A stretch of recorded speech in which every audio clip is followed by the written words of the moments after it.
Another one just hit. One more, he's shooting already. Again. Oh, it's about to blow up, right? There goes that black bastard. Seriously? I hear shelling. Oh, what is that? I hear shelling in the distance. Or wait, what is that sound? What is that noise? Friends, the armed forces of Ukraine have reportedly attacked the largest power substation located near Moscow, the Shatura GRES. As a result, there were emergency blackouts in the surrounding region. Sheremetyevo airport was forced to close temporarily. Drones were reportedly flying toward Moscow. There was active air defense. La la la la la.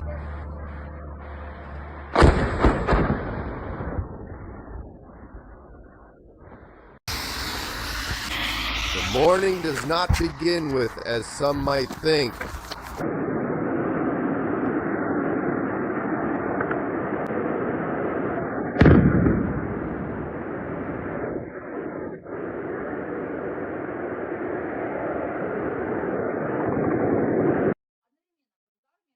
coffee and with a walk on the grid. Today, everything is really in. We woke up to attacks in Donbas and Crimea, feeling shocked and distressed.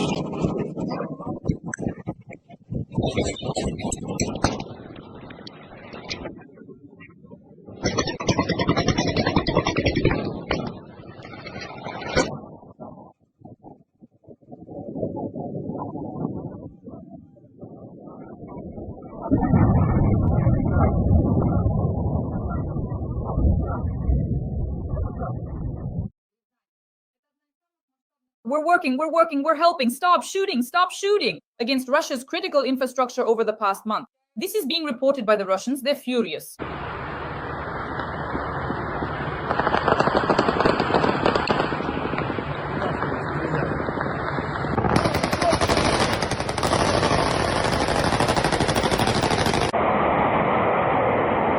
Against Russia's critical infrastructure over the past month. This is being reported by the Russians. They're furious. That's how it is. That's how it is next time. In another place already. Let's discuss. The attacks on the occupied territories and on Russia with the well-known military analyst Roman Svetanov. Roman Igorovich, welcome. Thank you. I wish everyone good health.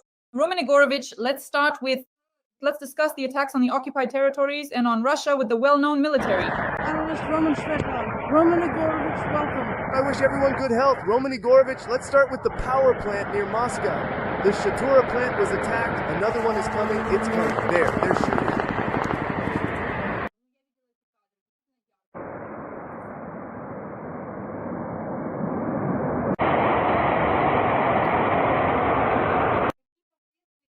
I saw that footage. It was really vivid. What are the consequences of this?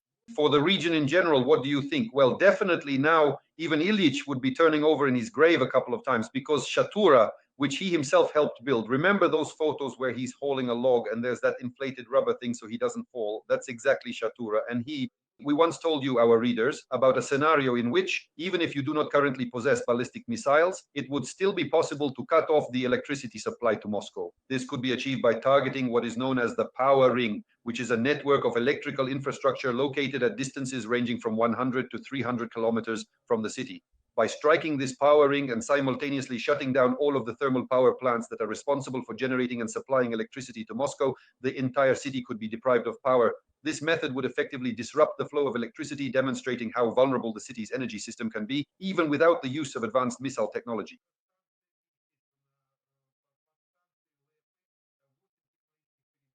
Substations, of course, substations and power lines, 8 technological corridors that enter this ring from all sides. So Shatura is one of the main old school ones, I would say. It used to run on peat back in Lenin's time. Now, of course, it has a gas supply, not just gas lighting, but fully gas-powered gas generators, as they're called. These are the kind just a bit smaller gas generators. Several dozen. That's why it's important to cut not only the power lines to substations and power plants, but also the gas pipelines bringing energy into Moscow. They've started. If we keep this pace, by New Year's, Russia will be inside the ring, inside Moscow. Several dozen. That's why it's important to cut not only the power lines to substations and power plants, but also the gas pipelines bringing energy into Moscow. They've started. If we keep this pace by New Year's, Muscovites, sorry, we won't have covered all of Russia yet, but Muscovites will get a special gift. What I mean is they won't be seeing the Christmas tree together with Putin.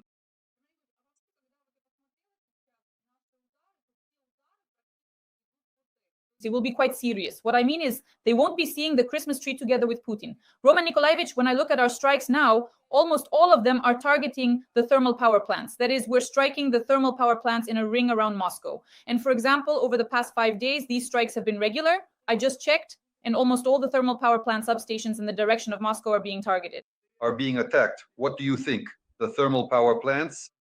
Plus PES, that is, these are substations, so-called, which increase the voltage in the power grid.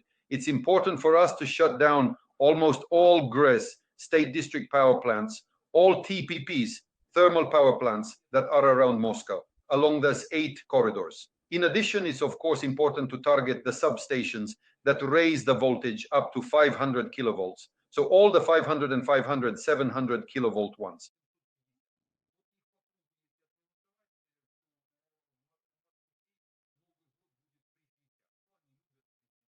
If you cut all of those off around the city, Muscovites will be celebrating New Year's by candlelight. Well, they like candles. There used to be cabbage soup, bass shoes, something like that. They'll definitely have to use skis in Moscow because trams and trolleybuses won't be running. So on skis, in principle, they'll get healthier. After all, we care about the health of Muscovites. How could we not? So they'll definitely have to shake off some of that fat.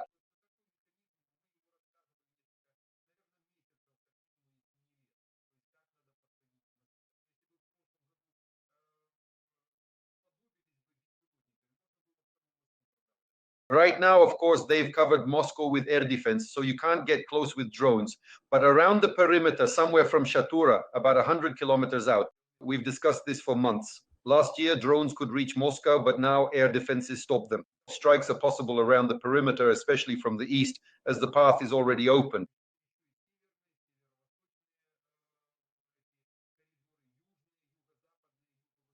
So these issues definitely need to be addressed further. I think we'll get there. We'll talk again. Roman. Gorovich, there are reports here about a series of explosions in Crimea. Now, so as not to be unfounded, I'll quote directly.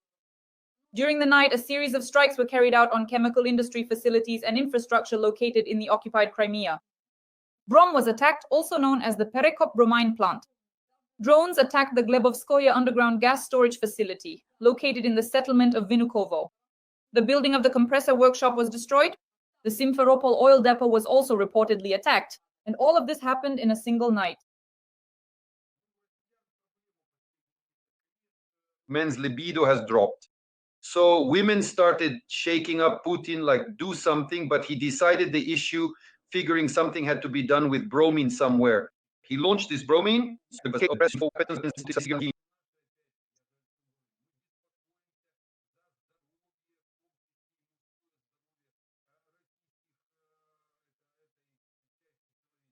They increased the bromine so it wouldn't get into the food. As I keep saying, we care about health, including men's health, the health of Russian people. Of course, they increased the bromine so it wouldn't get into Russian men's food. How else can you explain it if we're talking about bromine? But seriously, the chemical plant is Krasnaya Perekopsk, and it's not just a chemical plant. There's also a substation on its grounds.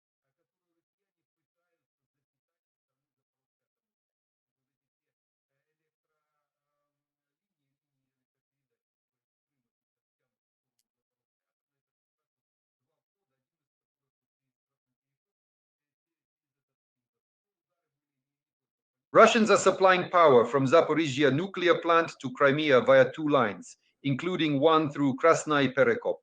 Ukrainian drones, special ops, naval, and air forces are active in Crimea. That's why our special services are involved. That is the main directorate of intelligence, the security service. They're all over Crimea right now, up and down. Over the past couple of weeks, to put it simply, we've basically destroyed more than a dozen radar and anti-aircraft missile systems there. That's at the very least. Plus, we've talked many times about the oil depots. We're also targeting airfields. The operations in Saki and Novofedorivka were quite successful. And by the way, we also struck the PSSR.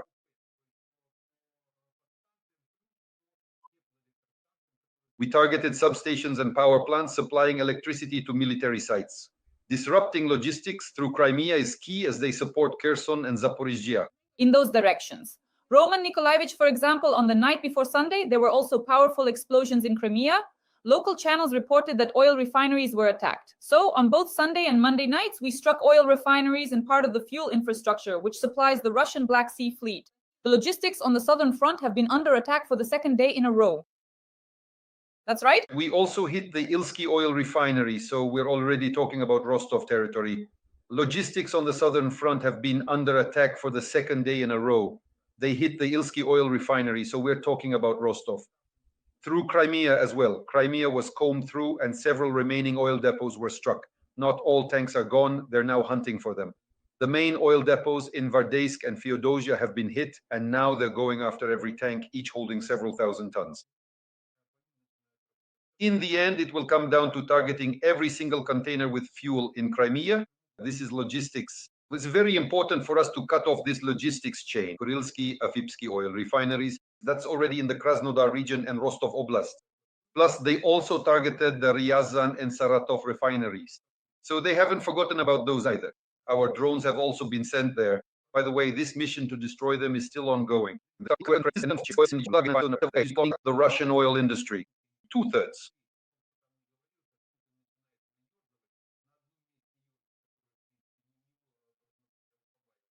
They're scrambling, working frantically and urgently to counter this significant and unexpected blow to the Russian economy and the broader information space.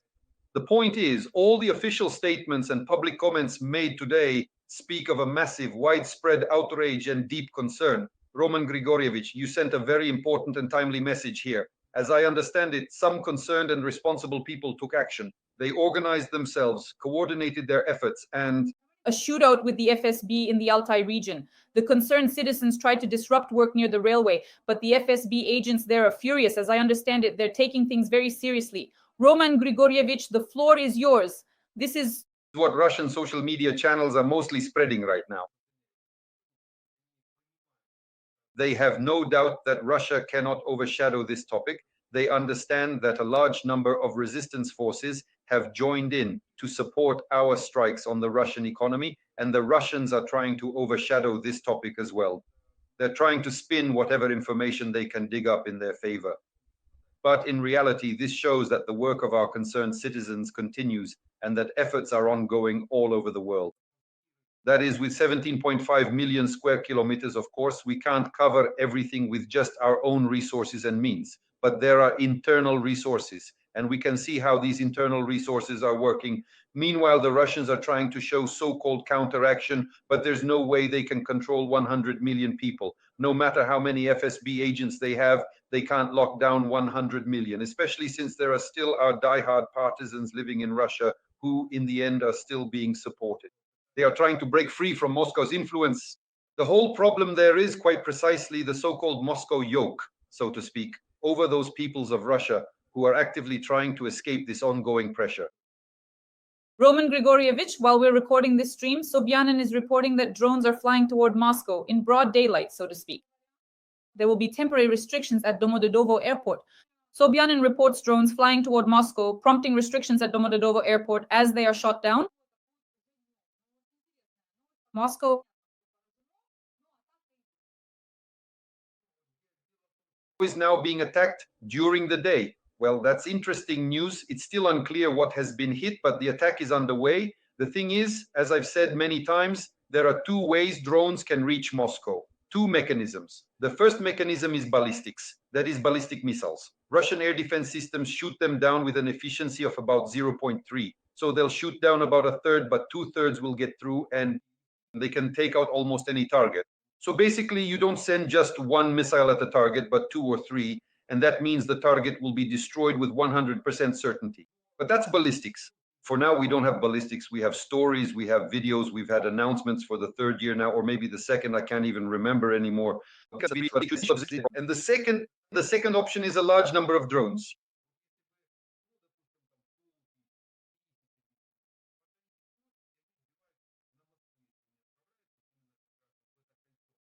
The second option is using many drones.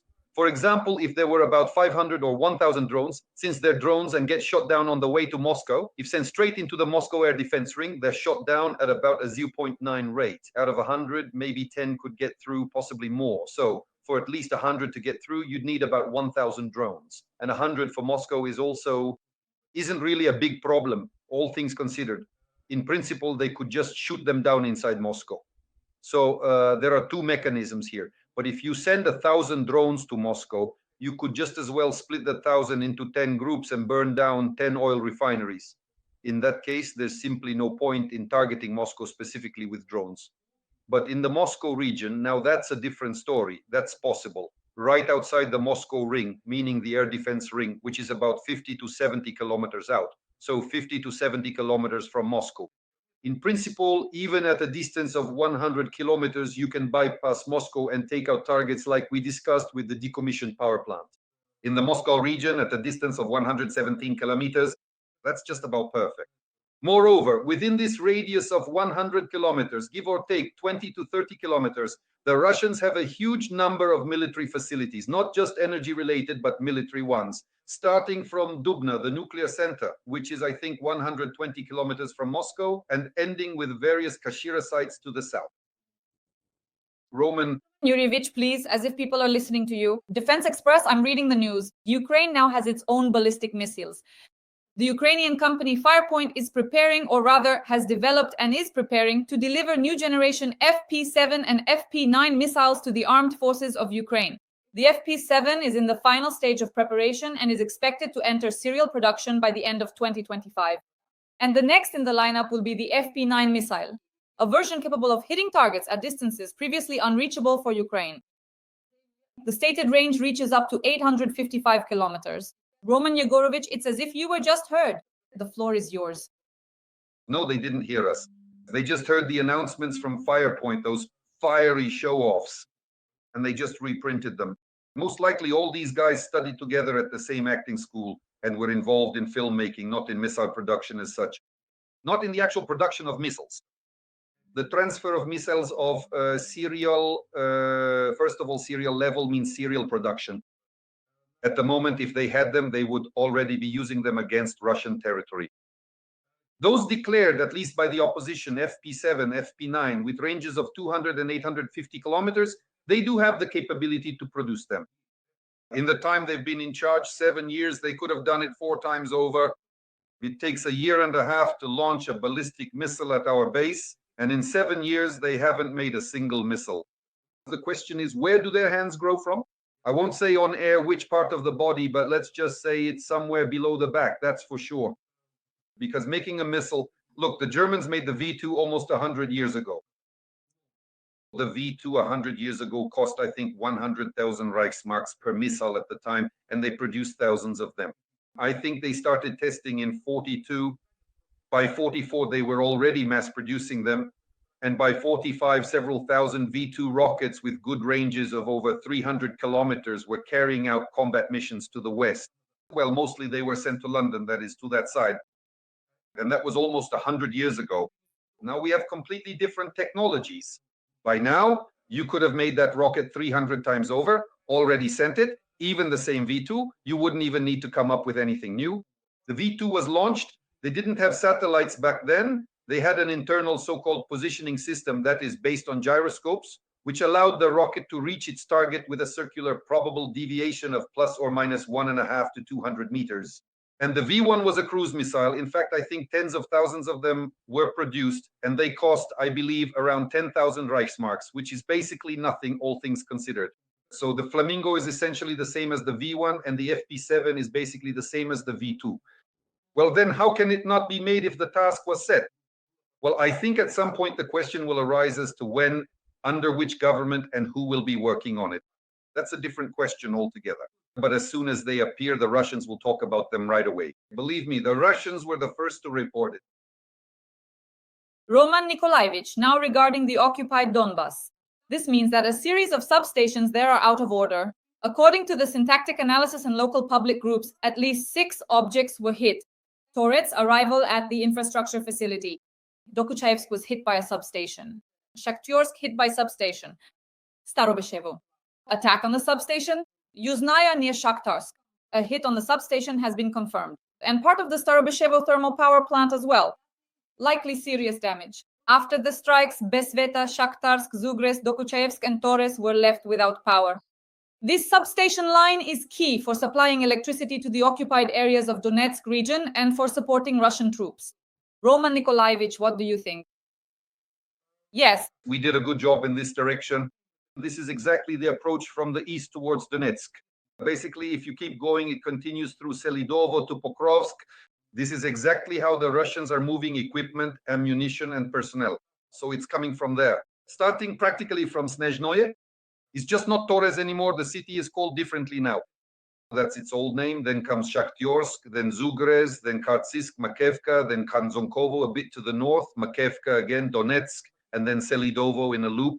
So this entire line needs to be de-energized by various means. By the way, it's powered from there. There's the Starobeshevskaya thermal power plant, Sugrez, the Suyevskaya state district power plant. There have already been strikes on them, including Starobeshevo. The technological cycle on several boilers has already been disrupted.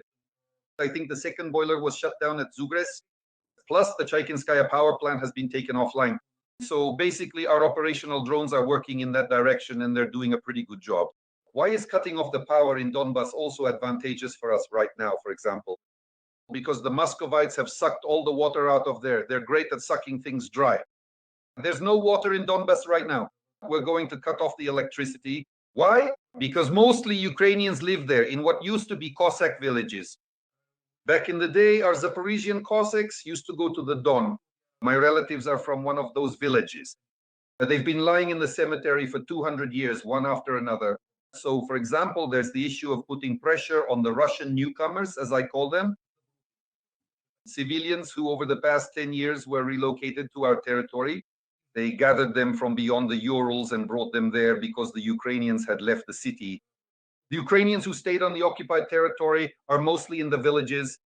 But in the villages, there's water, there are generators, there's electricity.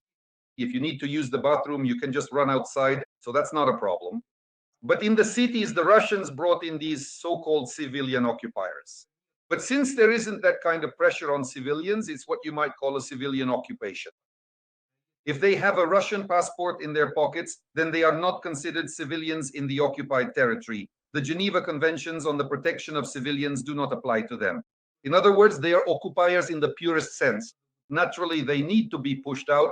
One of the ways to do this is to cut off the electricity. Like I said, those Moscow leeches dealt with the water there, but as for the electricity, our drone forces will take care of that. Roman Igorovich, now regarding Ryazan and Rostov-on-Don.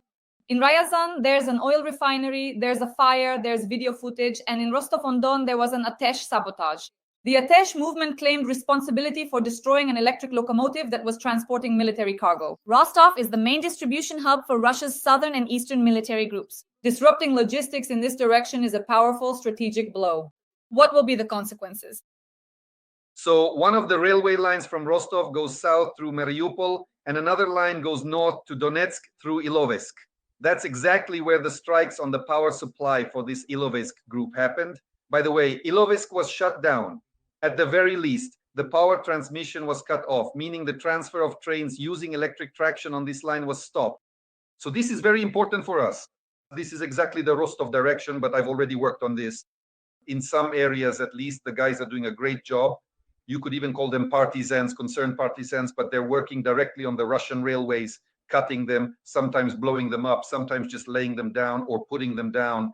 Whatever the right word is, let the Russians figure out what's correct. In other words, they're taking out Russian trains carrying military equipment. And of course, Ryazan as well. The Ryazan oil refinery, by the way, that's in the southeastern direction, which is important. It's one of the technological corridors. Because in Ryazan, there's also an IPS, which was also hit either 500 kilowatts or 750. I don't remember exactly, but it's more than 500 kilowatts.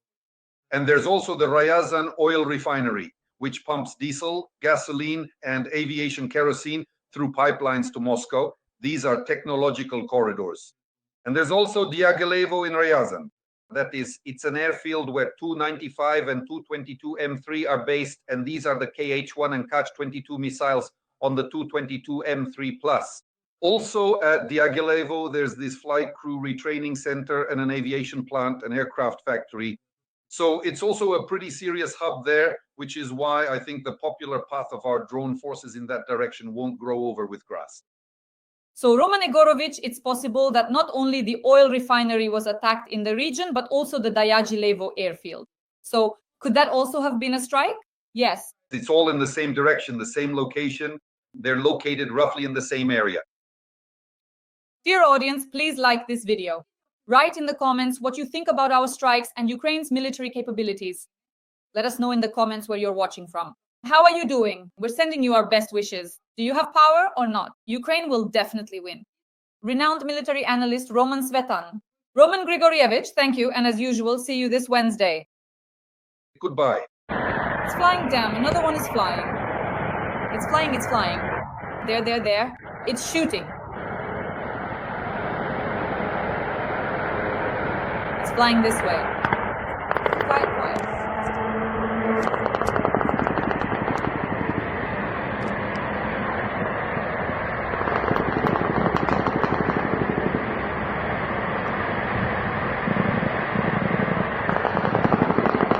Well, so, you see there.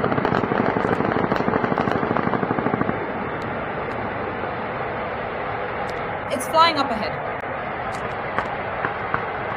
Wait a second, do you see something over there? I just noticed it and it caught my attention. Can we pause for a moment and take a closer look together to see what it might be?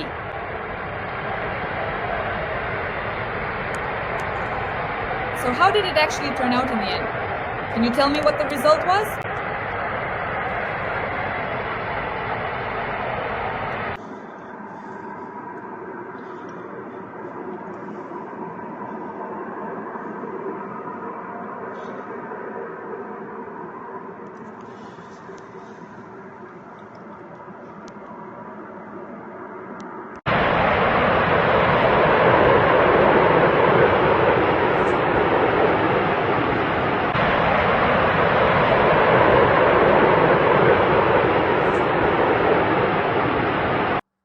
Shit, that's already the 4th, 5th drone flying.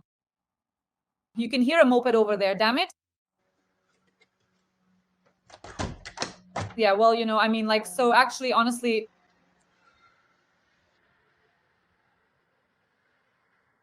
an explosion. A flash. Damn it, shit. Unbelievable. Fucking assholes, damn it.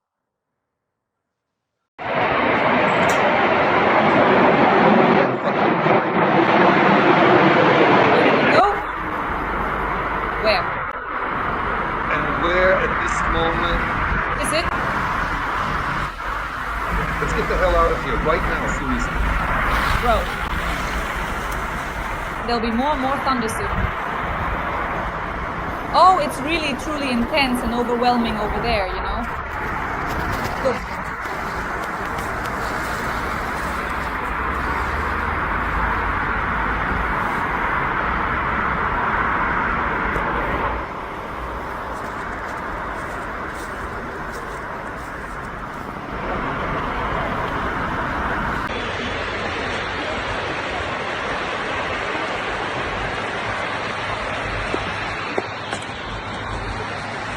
What's that? Unit 1, right? Hell if I know. This is fucked. So basically they drove the 33rd into the shelter on the territory because stuff is landing there.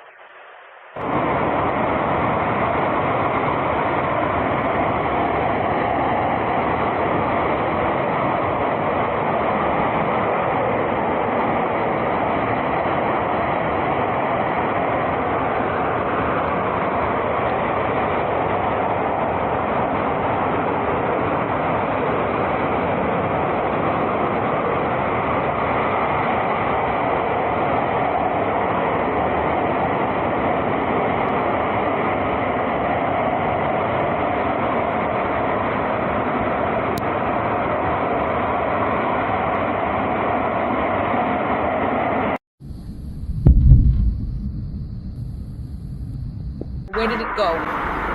Where? And where exactly do we find ourselves? Is it?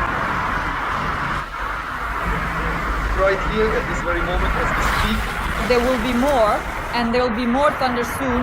Oh, it's really intense over there, with the thunder rolling and the sky lighting up. Look, you can see how powerful the storm is becoming.